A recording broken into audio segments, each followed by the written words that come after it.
Bonjour et bienvenue sur la chaîne YouTube où on parle de pédocriminalité sans aucun tabou. Aujourd'hui je vais répondre à une question, ou plutôt à des messages qu'on m'envoie très souvent. Des personnes me demandent pourquoi je suis encore en stress post-traumatique, sachant que mon agresseur est décédé aujourd'hui.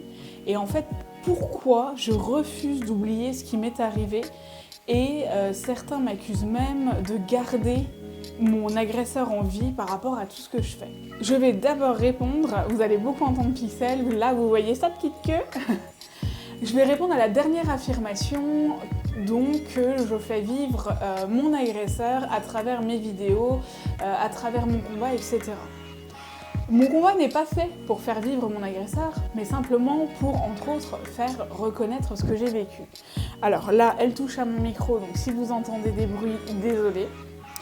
Oui, parce que je ne vais pas envoyer bouler mon chat, je l'aime trop. Moi, oui. Puis il faut dire qu'elle est trop mignonne dans les vidéos. Enfin, vous êtes plein à trop l'aimer et tout, et à me demander des vidéos et des photos d'elle, enfin bref. Donc revenons à nos moutons pour la dernière affirmation. Mon combat n'a pas pour but, comme je le dis, de faire vivre mon agresseur ni la mémoire de mon agresseur, puisque quand il était encore vivant, j'en parlais déjà. Enfin, quand il était, oui, encore vivant, j'en parlais déjà. Mais de faire libérer la parole des victimes et de donner la parole aux victimes, ou même aux survivants comme j'aime les appeler. Quand moi j'ai commencé la chaîne YouTube, quand j'ai commencé mon combat, je me suis rendu compte à quel point les victimes on était très mal reçues quand on parlait et à quel point finalement on nous regardait de travers et qu'on nous donnait pas tant la parole que ça et qu'on faisait pas tant attention à ce qu'on disait que ça. Et moi je me suis dit que sur ma chaîne, à travers mon combat, je suis désolée, hein. Moi, oui.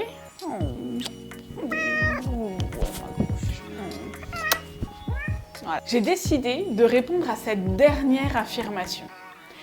Sur ma chaîne, à travers mon combat, moi c'était vraiment, comme je le dis, de donner la parole aux victimes et surtout de faire réagir l'entourage des victimes par rapport à ce qui se passe et par rapport à ce qu'ils font ou ce qu'ils ne font pas, et également de faire réagir la justice française par rapport à des situations qui sont plus qu'hallucinantes. Par exemple, mon affaire, la manière dont l'enquête a été faite, tout ce que j'ai dû faire pour réussir à avoir un procès, où clairement je ne me suis pas du tout sentie entendue. Et encore heureusement, moi je suis tombée sur des gendarmes et des policiers qui ont très bien fait leur travail, mais franchement, la justice a vraiment été inefficace et défaillante dans mon cas.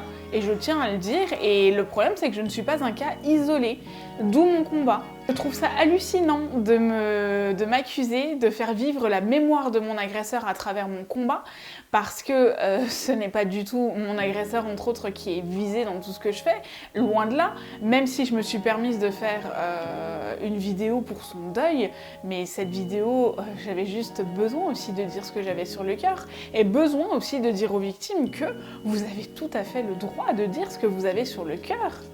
Concrètement, aujourd'hui, on est dans un monde où les victimes ont vu des choses mais totalement insensées, et quand on ose s'en plaindre et quand on ose le dire, mais on est reçu, excusez-moi, mais comme du caca. C'est qu'est-ce que tu te plains, de quoi tu te plains, et en gros, mais tais-toi, parle un peu plus bas. Et moi, ma chaîne, elle sert à ça, elle sert à faire réagir les gens et à dire « vous voulez qu'on se taise, on se taira pas ». Et moi, j'encourage toutes les victimes à en parler. Aujourd'hui, vous n'êtes peut-être pas prêts, mais demain, vous le serez. Quand je reçois une lettre de Monsieur Dupond-Moretti plus d'1 an après, et que la lettre, elle est complètement à côté de la plaque, mais c'est une blague ou quoi? C'est tout ça que je dénonce sur ma chaîne. Et c'est aussi expliquer mon expérience et expliquer aux victimes qu'elles sont pas seules, et surtout qu'elles sont pas seules à vivre ça. À partager aussi mon expérience sur le stress post-traumatique.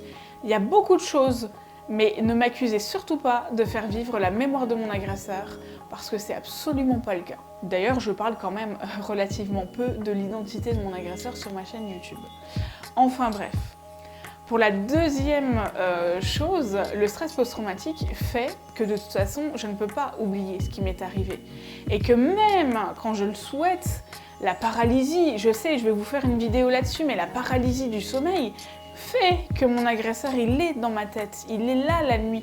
Et le stress post-traumatique fait aussi, je me répète beaucoup, mais que ce que moi j'ai vécu dans le passé, bah malheureusement parfois mon esprit le prend pour le présent. Donc les agressions que j'ai subies à répétition, mon esprit a souvent du mal à se dire que c'est terminé. Alors heureusement, j'ai fait de la psychothérapie, j'ai suivi beaucoup de choses, j'ai fait beaucoup de travail sur moi-même, mais imaginez une victime qui est au tout début de son processus. Bah ouais, elle vit tout ça au quotidien. Moi, mon agresseur a beau être mort, bah lui, dans ma tête, il est encore vivant parce que les traumatismes qu'il m'a fait subir sont encore là. Et quand on me demande d'oublier, mais est-ce que vous avez réellement compris le but de tout ce que je dis, dans le sens où j'explique bien qu'on n'oublie jamais. On ne peut pas oublier quelque chose d'aussi gros.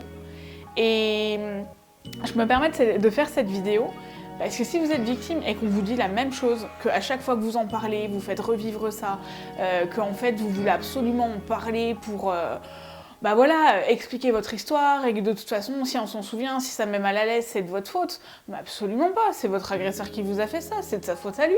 Vous avez rien fait de mal et vous faites rien de mal à en parler.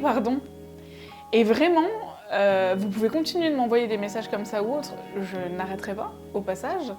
Et si vous êtes victime, n'hésitez surtout pas à continuer à parler, même si on vous accuse de faire revivre la mémoire de votre agresseur.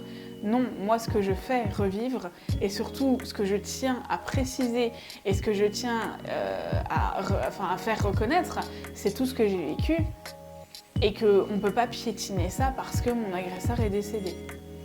C'est tout ce que je voulais dire aujourd'hui, dites-moi ce que vous en pensez, mais... En fait, je pouvais plus me taire à ce propos parce que j'ai halluciné du nombre de messages que je recevais à ce propos. Je vous dis à bientôt!